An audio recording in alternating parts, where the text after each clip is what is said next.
All right. So hello and welcome to Intuitive Connection. I'm your host, intuitive counselor and spiritual guide, Victoria Shaw.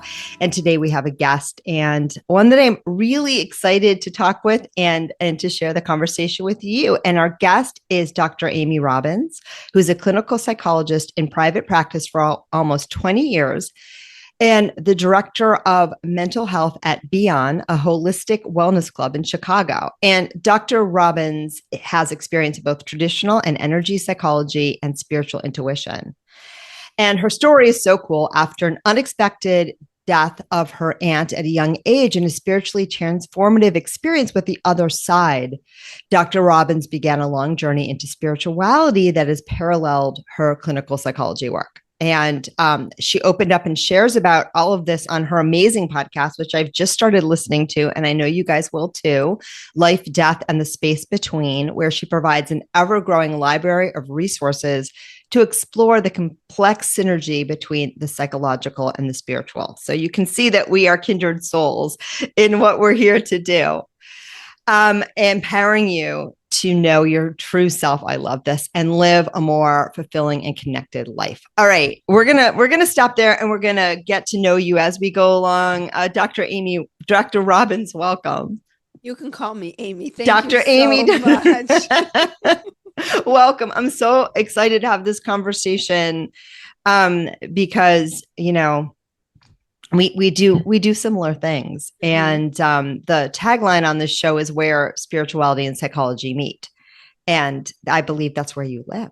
That is exactly where I live. Finally, after a long time of trying to find myself in this space, I've realized that this is exactly the space where I am. Wow. Well, share a little bit about that journey, because for me, these things naturally go together. And as soon as I learned that spirituality was a thing, because I didn't really know it was until, well into my adult life. But as soon as I realized that spirituality was a thing and was the missing piece, everything kind of came together seamlessly. And I didn't have these divisions between science and spirituality in my mind because I'd always been following the spiritual. I just didn't know what it was called. But I don't think that's a typical experience for most people. Yeah, I think so. So my experience, I kind of separate it out and then show how it comes together. Okay, I'm in. When I was 18 years old, I lost my aunt. She had juvenile onset diabetes, and she was waiting for a kidney and pancreas transplant. And while she was waiting for the transplant, they realized her heart wasn't going to be strong enough to withstand the transplant. So they needed to go in and repair her heart. And while they were repairing her heart, she died. They couldn't, there was so much damage that had been done to her heart that they just could not revive it. I come from a family of physicians. So my grandfather was a pediatrician. My uncle is an orthopedic surgeon. My father's a dentist. So very, very science-minded.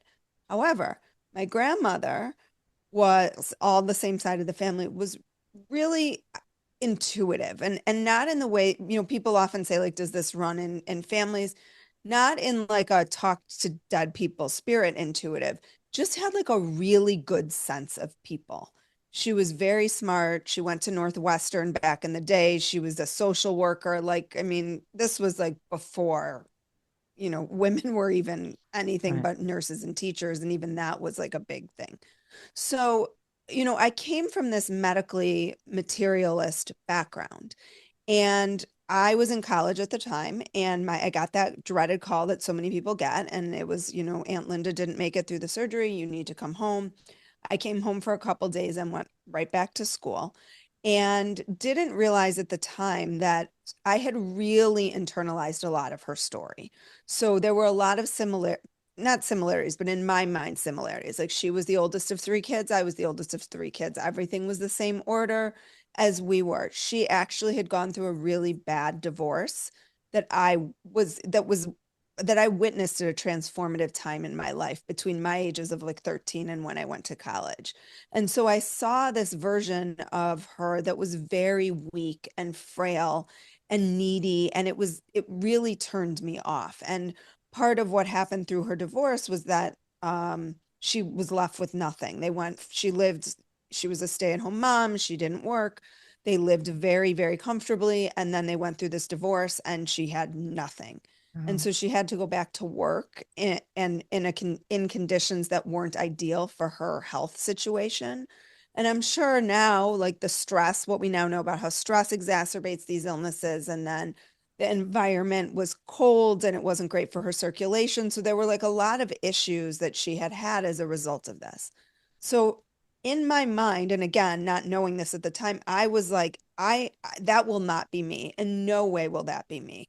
So I will do whatever it takes to make sure that I am secure, that I don't rely on anybody else to take care of me. And that really drove me through college until it didn't. And what happened was in college, I ended up not getting any jobs. I went to the University of Michigan, had this great degree, but couldn't get a job. And it really started to crush my soul. And so I had my first panic attack when I was graduating college. I remember getting like the final rejection email and just like literally collapsing. And I think again, I didn't know what had happened and I was not connecting it in any way to her life or her death. But as the years have gone on, it all makes sense to me now. So I ended up taking a job through a family friend selling radio airtime. And it was the most soul-sucking, soulless job for me. Maybe for some people it's great. For me, it felt just there was no meaning and purpose behind it. And I really was struggling. I had a ton of anxiety. I was depressed. I was driving from commuting, an hour into the city for work and then commuting all over, calling on these like really small businesses to give me however much money they had to sell advertising at 3 in the morning where no one's listening. And it just was soul sucking. And I was at this point in my life where I didn't know what to do. I mean, I would go on these sales calls and I would sleep in the parking lot of the mall before I got there because I was just so depleted energetically. And I decided through therapy, I was in therapy at the time, and I decided I was living at home. I was just going to quit my job because I couldn't sustain this. I mean, it was misery for me. And when I like now as I continue to look back, I'm like, that was my dark night of the soul. Like I had a choice at that point, and I could have chosen to continue in the direction, and I probably could have been successful at it because that's just who I am, and I would have never not allowed that to be. Or I could step off this path. And there was a lot of ego for me in stepping off this path. I had this great degree, and how could I not use it? And so I went back to waiting tables. I waited tables for like 9 months. I volunteered at what was Children's Memorial Hospital in their partial hospitalization program, and I fell in love with psychology. And so I applied to grad school and I went to grad school. And then I had my second year in grad school, my first visit from my aunt.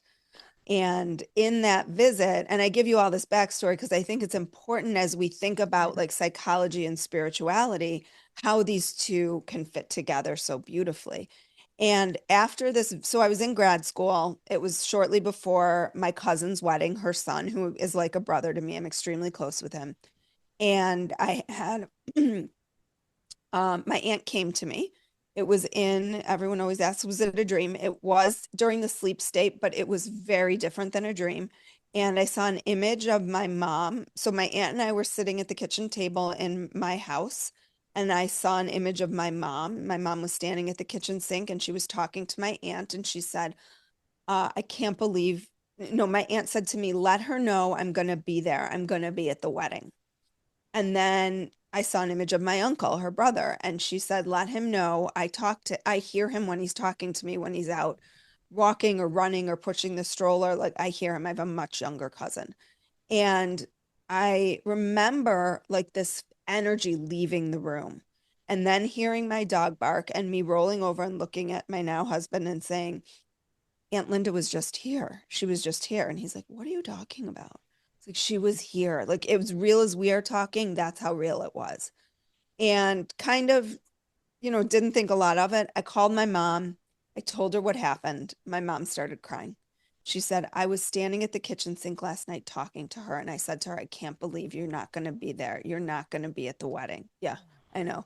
And then I talked to my uncle later in the day because my mom talked to my uncle and said, you need to talk to Amy. And my uncle, I shared with my uncle the same thing, the information I got for him. And he said, that's when I talk to her, when I'm out walking and running. That's when I communicate with her. And he's like, I don't know what to make of this, but you know something that you couldn't have otherwise known. And I was lucky enough, and to this day, I text this woman all the time and tell her how grateful I am because I say sometimes I'm like, this is all your fault. I went into graduate school that day and I had a professor who was and still is one of the most brilliant people I've ever met. And she taught indigenous healing practices, but also taught traditional psychoanalytic psychotherapy. And again, I didn't know her all that well, but there was something in me that was like, you need to go talk to her. And so I did. And she said, I think you're opening up to something, and I think you should explore it more. Here's the name of a medium, and here's some Sylvia Browne books. And I was like, what is going on here? But I'm in my second year of graduate school in the throes of a diagnostic practicum, getting ready just recently. I think I was either recently engaged or getting engaged. So, like, all of this life stuff was happening, and I couldn't go that path. It was just, I was like, I don't know what you're talking about. Put it in my pocket and save it for a later date. Fast forward about 6 years, and my grandfather died, and I had a visit from him, different side of the family, similar situation, family member getting married. He came forth with information I wouldn't have otherwise known. I shared it. And then it started happening with my patients' loved ones, because at this point I was in private practice. And I was like, okay, I don't know what's happening here, but something is happening and I need to understand it more deeply. I need to really know what is going on. What am I doing? How am I doing this? Then things started happening in my house, lights flashing on and off. My husband was like, I don't know what's happening here. He is not of this mind at all. He's like, but you got to figure this in the nicest way possible. He's very supportive and loving, but he was like, you have to figure out what's happening because we can't live with this situation going on in our house all the time. So I started working with a medium. And that was really like the other side of all of this was me starting to understand the language of mediumship and how energies or loved ones communicate with us. And then that was like a whole other journey, but I'm still kind of marching along in my therapy, my traditional therapy practice. And then I'm starting to get hits of past life. What I think, again, I don't know for sure, perhaps hits of past lives from clients and images of like where exactly their stuckness began and why. And so it's like, okay, well, I'm having this information, but I don't have a way of understanding how to use this information. And this was in the early 2000s. So there weren't late 2000s. So there weren't really people talking about it. And certainly the way they are now, as you well know. I love it. I love your story. Oh my God, there's so many things I want to pick up on it, but I'm also just connecting it to mine because when my intuition first opened up, um, I was getting like that's what would happen, right? I would be working with people because I was like practicing and doing this thing, and I would get these hits like, oh, when you were four, and that thing happened. That's what's going on now. Or I would see the past lives, or the loved ones would come. And for me, I went back to get my master's of counseling because I was like, this is counseling. I don't know what to do with it. I need to get some skills. So I love that. I love how our paths like crisscross in the most fascinating way. This is counseling. Right, exactly. That's what I was like. I'm like, this is counseling. So I went back and I got my master so I would have the skill set, but I've never been a muggle in the way that I do counseling because of the fact that what drove me to get that skill set was the fact that these things were happening. But from your perspective, these things are happening and you haven't trained in a system that, can say like, here's what to do when, the client's loved one shows up, at a grief session. Right. So and they weren't coming to me for that, right? They're not coming right, thinking I'm a medium. right. And there's a lot of boundaries That's the hard ethically, piece. Right, Yeah. exactly. Around what information you can and can't share. And this was before, I'm a little bit more liberal now because many of my patients know that I have this podcast and I talk about all this. So they know that at times I have this ability, and I'm still very clear in my clinical work that I don't I don't do mediumship. But if someone's loved one does come in and I know that they would be open to it, I do allow that Yeah. as part of the work. I'll share that piece with them. So why the heart? I'm so fascinated by this because when I first started doing my training, I had two things going on. I was learning my work as an intuitive counselor, guide, consultant, whatever I called myself at the time, and I was getting my licensure hours as a counselor. So, and I was working for somebody else. And so, I kept those things very separate for the reason that you said, right? Like someone isn't coming to me because I'm a psychic or intuitive or a medium. So I don't want to get in. I don't, I don't want to cross those expectations. I want to honor the boundary of the relationship. And yet at the same time, I didn't want to sit on my hands, like these things were coming through. And I remember early on, I had a young woman who lost a sibling and was, very distressed. And in the sibling, in a session, the sibling spirit came forth and I just, facilitated a dialogue. What Mm-hmm. would you imagine your brother would say to you right now? And we had a whole conversation and she was hearing her brother. Right. Yeah, So which I want to know how you do it or how yeah, that, I think it's, it's evolved and it continues to evolve. And I think it just again like depends on the person I'm working with. And also I'm continuing. So I did what I called my medium internship because I know you're academically trained like I am. Like I'm like I can't do something without it having some grounding in me at least fair? practicing this. So I put out a call to friends and family, anybody who wanted to do readings, and a month turned into 3. And I think, it was 30 or 40 readings I ended up doing. And when I finished, I was like, not really sure that's the direction that I want to take things. It just didn't, I like being in like the muck with people, and I like watching the entire process of things change and unfold, even though at times it's very slow and it takes a while. I love the depth of a real needy, delicious, loving, caring relationship that therapy can and should be. And so I was like, okay, don't want to do mediumship, but how do I honor this intuitive side of myself? And I Yeah. think it's been harder, I think, the longer I've worked in the field to really separate what is just like keen clinical skills at some point and what is intuitive, because they kind of become one in many ways. Yeah. Um, And, and for, but and for me, but I want to hear what you think about this. For me, like what I teach, what I've been told, so I just want to hear what you think about this is that anytime that we're really in the flow with our clients, with whatever we're doing, we're hearing our intuition. And so mhm, that the best clinicians are in that flow, they're using their intuition. They may not call themselves psychic or mediums, they don't have to.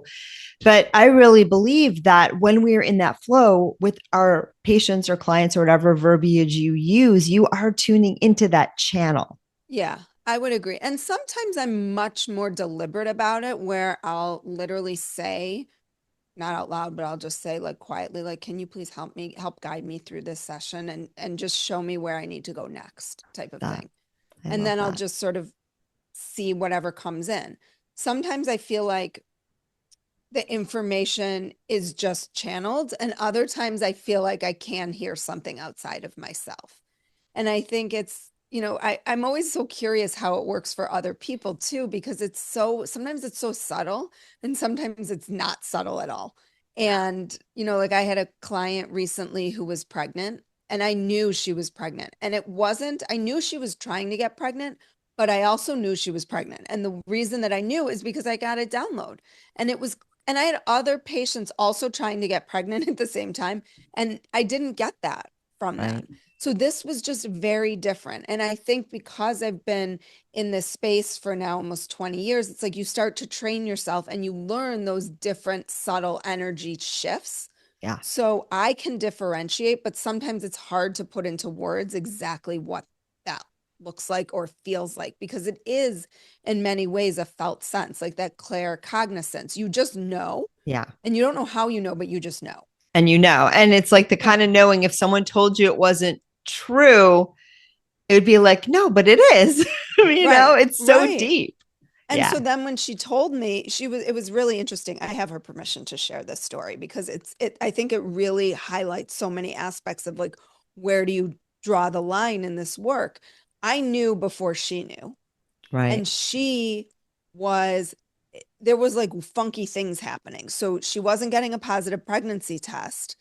And she had missed her period for a while, but also that wasn't like not it nothing was detecting, but like nothing made sense, and the timing was off. Like there were a lot of things off, and I really debated in my mind, do I say something to her? Like, do I say, Mm. look, everything's okay, I had this intuition that you're pregnant.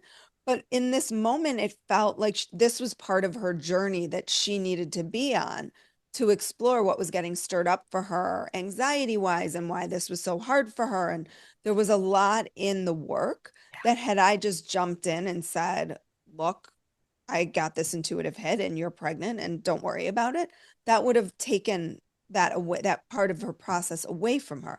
I did tell her after she told me she was pregnant, I was like, I knew it.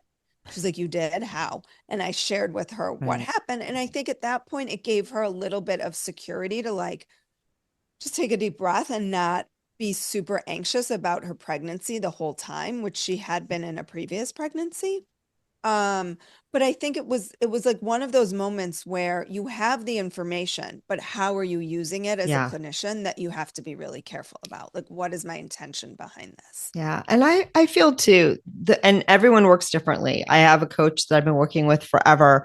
And a lot of times, we'll have like a long conversation and then she'll be like, oh, yeah, I got a hit on that. And I'm like, well, then why didn't you like, what were you waiting for? Could you have told me that like Yeah, three it's weeks like, ago yeah, before I like was that is fretting about actually it? what I pay her money for. But I get Right. it, right? But I am such that the way that I always set up the container, and you heard the little prayer that I did before the Which we was we beautiful. came on, and I was given that prayer when I first started doing this work. It still hasn't changed, and I do that before every session.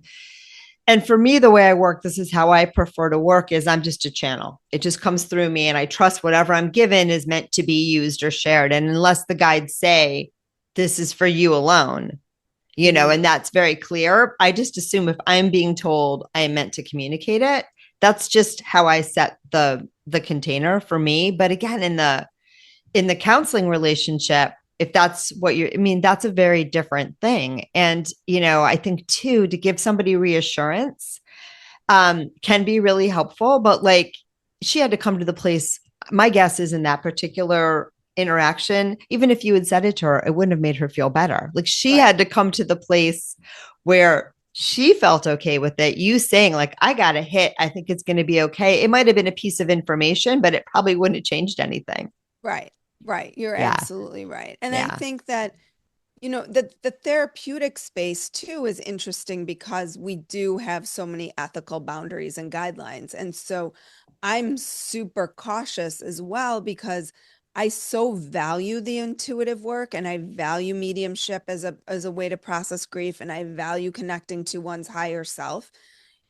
And I also don't want it to undermine, not even the clinical, I mean, certainly the clinical work, but definitely the more spiritual work, because Right. that to me feels like it's on wobblier ground. And I think that if it's brought in a way that makes it feel again like pseudoscience, then we're sort of undermining what we ultimately are all working towards, which I think, as you do, it sounds, we've talked before this, but as you do, is really the key. Like, to me, spiritual health is the key to unlocking Yeah. so much of the mental health crisis of where we are. But if we do it, and we're bringing in mediums and, astrology and tarot, which by the way is all stuff I teach, But it's like, how are we making sure that we're doing it within the boundaries of the ethical framework in a way that is always for the highest good of the patient, Yeah. and keeping that in mind, and also keeping in mind like the psychological processes that people go through and how important it is for us to hold both of those pieces simultaneously. 1,000%. You said so many bits of goodness in there. I mean, I think the first thing is you have to meet your clients wherever they're at. And I'm blessed because my clients come to me for all of the tools in my toolbox. And that's just my choice. Like I in Connecticut, I used to do two things, and I used to use my language appropriate to the client. And I think that's really important. And I think if you are, doing traditional therapy informed by these other kinds of things, you want to meet your client where they're with what they're ready to receive, Right. and in language that they can understand, because it's really about them. It's not about you. And it's certainly, there's nothing we got to prove here. It's simply meeting our clients where they're at. I just tend to attract the clients that are at where I want to be, which is an option too. So I think that that's really important, because I think sometimes when people, and this isn't even just therapy, this is just people, they learn about this whole world of woo and mediumship and astrology and tarot and whatever, and they want everyone else to be a part of it too, so excitedly and so aggressively, right, that Mm-hmm. they turn other people off. And Right. and so you get to hold your truth and be excited about what's exciting for you, and you get to share what you're excited about and see who else wants to join you. But it should always be an offering and never a forcing. So I think that's Exactly. so And I important. and I think that that's what allowed me to step into the space more freely. Is one, I got really comfortable with like these were my experiences and no one else needed to believe them for me to believe that they were real and true for me. And Yeah. so once I was able to do that, that's where the podcast originated from. But when I launched the podcast, I also called all the doctors at Northwestern who referred patients to me and said, I just want to let you know I'm starting this podcast, and here are the things I'm going to be talking about on it: mediumship, near death experiences. I mean, I've gone far. I've talked to channelers who channel light beings from other dimensions. Like, I'm not afraid to talk about any of it and explore it with a curious, open mind. But also, if doctors are referring patients to me and their patients are looking at what I'm talking about, it felt important for me that they know that this was a space that I was going to be moving in the direction of. And if that meant that I lost referrals as a result, then I guess that was something that was a chance I was willing to take at the Right. time, because I could no longer live not in this truth.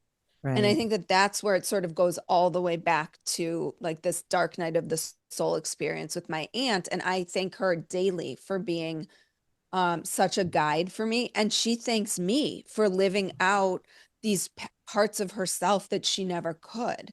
So it's been this really, of the goosebumps, even as I'm saying this, it's like beautiful reciprocal relationship. I had an experience in a plant medicine journey where she literally came to me and said, thank you so much for continuing the work of Mhm. my soul here. Like, you have allowed me to work through you to to do this important work. And it was so profound for me.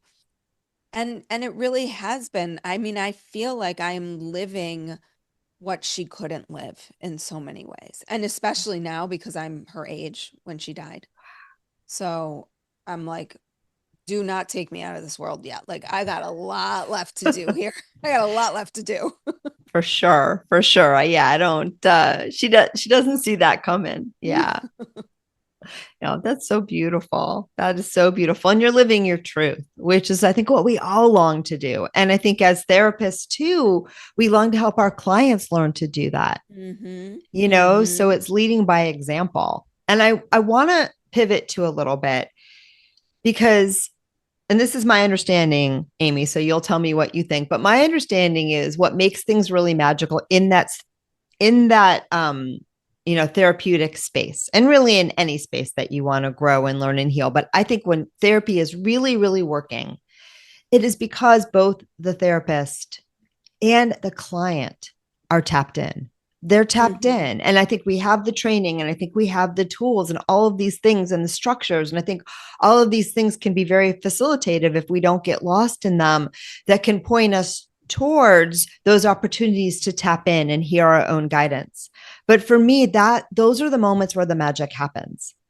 So I'm curious what you think about that and how that plays out in your work. Yeah, I agree with you. And I think how I get there with different people is based on how they show up.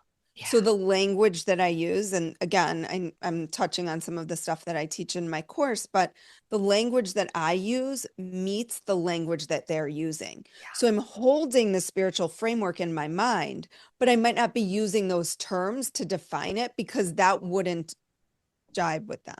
Right. So I need to like meet them where they are, even though conceptually I'm thinking about it in a spiritual world, I might not use those terms Yeah. out of the gate.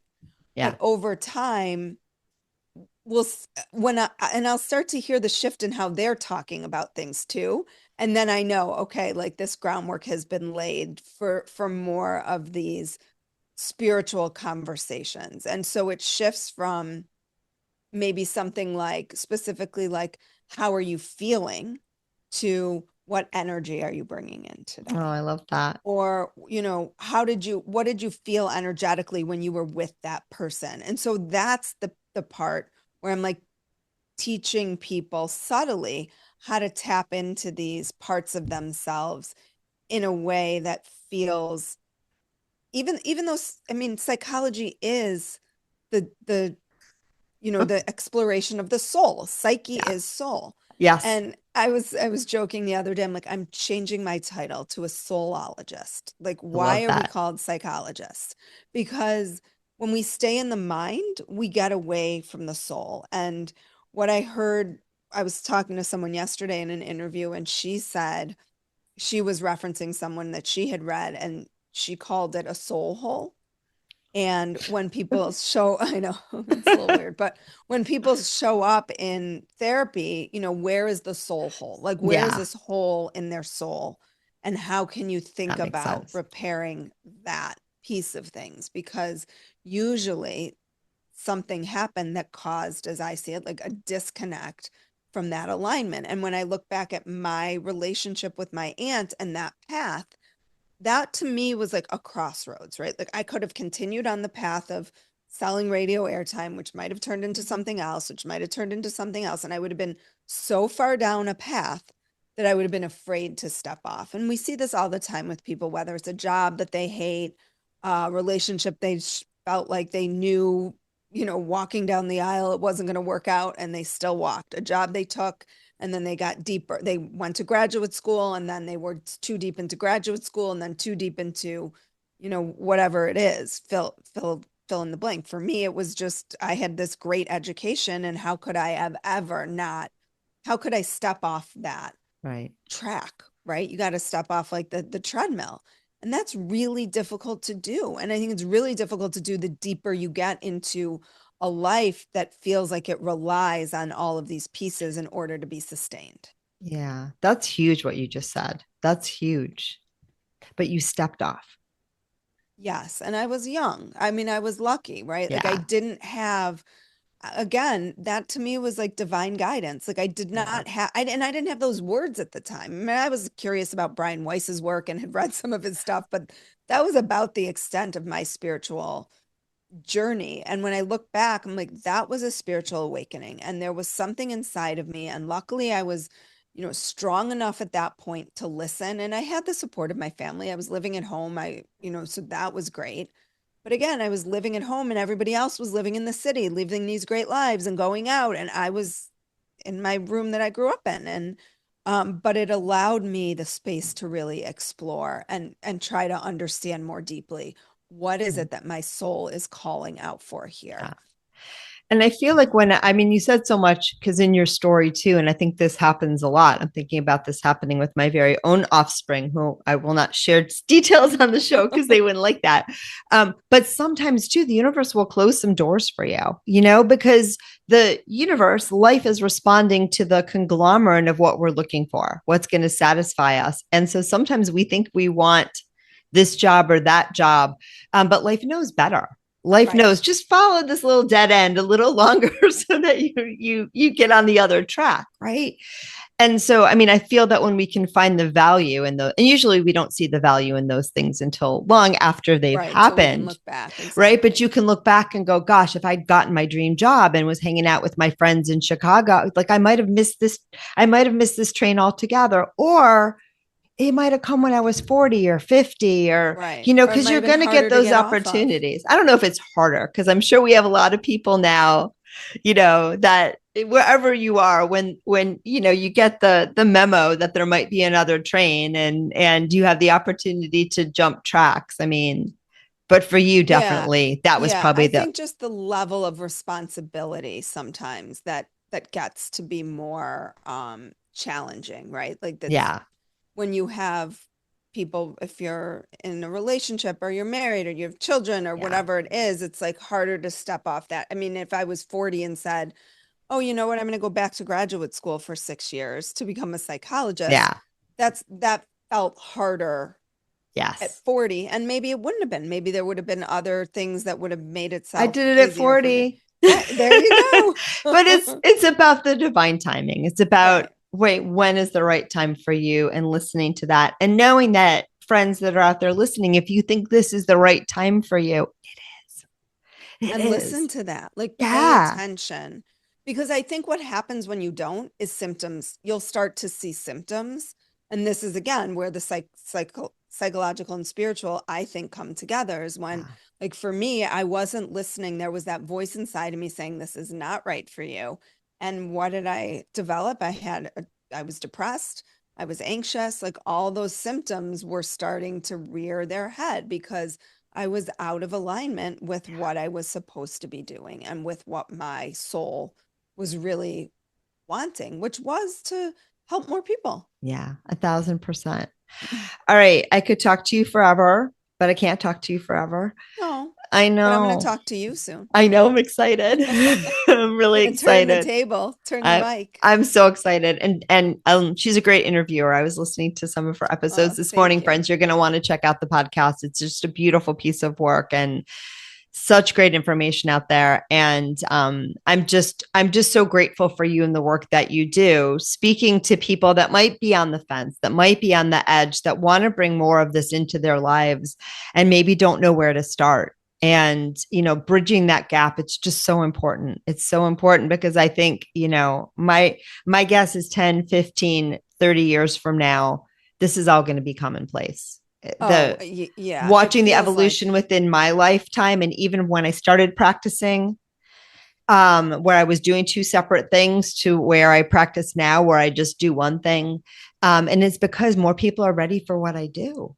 Right. It's yeah. just, and so, but we need those bridge builders. And so the work that you do is just, it's so important. So Thank yay, you. you. Yeah, I couldn't agree more. I think we are at such a pivotal place. And if we don't embrace this, I don't know where we're going to end up, but I think that and there's so many people hungry for it. And that's what's been the clearest to me, the clinicians that I've already trained in my program, the people who are now reaching out saying, can either you see me or do you have a list of spiritually informed therapists that I could go to? And they don't mean religious and they don't mean, it's all about meaning making, which is spirituality, Right. but they also mean like, I want someone who I can go to after I lost a loved one and who will not think I'm crazy if I go talk to a medium. Right. Or I have my astrological chart read and I want to use it to help me grow. So I Right. want someone who's at least educated enough to be open to Yeah. having those conversations. Or I pull cards every morning and I use that as a guide to start my day. And I want to share that part of myself in therapy because if you're not, then you're not your whole person. And Right. therapy is about becoming a whole integrated person. Yes. 1,000,000%. That was so beautifully put.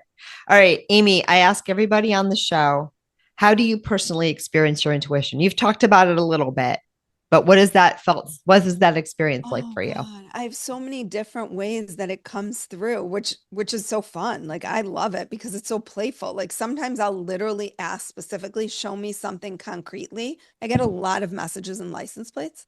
So I don't know if you'd consider that intuition A or thousand guide percent. speaking to me or whatever. So that happens a lot. Like the other day, I just had an interview. I'm so excited about this with Caroline Mace.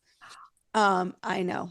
I know, like huge fangirl. I'm like telling people, and people are like, I have no idea who that is. I'm like, it's the Taylor Swift of my life. Oh, Okay. It's I the know who Taylor that Swift. is. Right. So, and she said, prayer is so important. Prayer is so important. You need to pray. She said, just play with it. Ask God, like, God, show me and whatever you say. So the next day I'm sitting and I said, God, I need to see that you are here and that you're supporting me. And however you choose to show me, I'm open to it and bring it to me. And I'm driving down the street and I look at the back of the car in front of me and the bumper sticker says, God has a plan. And I'm like, Wow. and so like those moments for me are super fun because they just feel really playful. Yeah. And I love that fun and that joy and that playfulness. And then I have moments where I just hear things very clearly. I have moments where I just know, like, do this next. And I often say to people, like, just pay attention to that. Like, what is the guidance you're doing to do the next thing? It doesn't need to be where you're like where you're going to Yes. get to, but just like, what's the next step that you're being Yeah. guided to? So I'll ask for that. Like, just show me what the next best thing for me to do in this situation is. What's the next best step to take, road to turn down, whatever it is. Yeah. And I'm constantly in conversation. So, especially in the car, it's hard. I have 3 kids, life gets crazy. But when I'm like in the car driving, I make a point to keep the radio off and just have a conversation. So then I'm like welcoming the information as it comes in and I just pay attention. I try to be present as much as possible. Again, got a very full life with kids and family and work and all of that. So sometimes I feel like I get pulled out of that, but I try to really come back to like just guide me in the direction that you think is best for me and in the service of the highest good of others and allow. I mean, my program came through in a download. Like, Wow.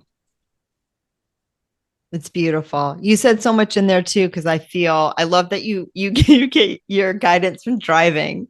That's like it the is. one play I get it from hiking is what I do. But we And all in the have shower, those. I get a lot in the shower. Yeah, yeah. I oftentimes before sessions, right? Like in the shower, if I have like maybe 5 people during the day and like stuff will start coming through for people, and then you're in the session, you don't want to say like, Right. oh, I was this in the came through shower this earlier morning. today when Right. so I don't. But Right. I was thinking but of you this often morning in the I know, shower. but that's actually how it happens most of Right. the time. Yeah. And a lot of people, I that's very common around water in the shower Yeah. and the bath. But those quiet times when we're out of the mind and we can connect are so important. So thank you for Hmm. sharing all that. Thank you for sharing all of your goodness. Talk about the membership program, the work that you do, the podcast, and how people can find it all. Thank you. I appreciate that. So, my course for therapists is called Spiritually Informed Therapy. And what I love about that program and how it's evolved, it is for continuing education credits for any therapist who's listening. There's more information on the site. I won't Yeah. go into all the details. But what I love is that this has now evolved. And so people have come through the program and they're like, that wasn't enough for us. Like, that was great, but it wasn't enough. So, there is a hunger for this. So now, once you go through my program, we have a community that is starting to form. And it's so beautiful to see all these clinicians really thinking about spirituality in the way that I've talked about it today and how they're integrating it into their practice, how they're thinking clinically about what's going on with people, how they're moving away from like diagnoses and labels to really understand spiritually what's happening. So that's been amazing. And then there will be, hopefully shortly, I had a program that was called Live Your Life Backwards that was really like the spiritual steps that I take people through. And so I made it into a program and I was doing that for a while, but then the therapist piece really seemed like there was such a need for that. Right. But the other program will be available at some point. on sort of freestanding if people wanted to go through that. My podcast is Life, Death, and the Space Between. You can listen to it anywhere, watch it on YouTube. And then I'm mostly on Instagram as that's my most active social area. And it's Dr. Amy Robbins, and my website's the same, two B's. Beautiful. Yay. All that excitement. And I'm sure people are getting so much out of that course. I don't know how many therapists are in our listener pool, probably a lot. So you guys if might. they're not, if you know a therapist, Yeah. send this along to Yeah. them. Because that's such important work. And again, I think so many people are open for it and they're just looking for a way. How do I do this? And if you're a client too, do you have resources for people to find spiritually informed therapists you mentioned? Yes, if you've gone through my program, I have a directory on my website so people can find other therapists who've been trained in this framework, really. So you can check that out too. Any parting words? This was so much fun. Thank you so much. I'm so excited that we got to do this. Yeah, thank you. I'm just glad to know you and to hear your story. I know your story is there's a lot of similarities and overlap in terms of like just achieving brain versus awakened brain and how we've shifted into those places. And I'm just grateful for you that you're providing a platform as well, because it's just the most important work I think we can do is the work of the soul. 1,000%. And listeners, thank you to each and every one of you. I say it every time, but I can't not say it. Can't not say it again. No, I'm really grateful so much to each and every one of you for giving me the platform to do what I love to do, to talk to amazing folks like Dr. Amy Robbins today and all the other wonderful things I get to do on this show. I love each and every one of you. Keep listening, share, subscribe, do this stuff, and enjoy the rest of your day. And namaste.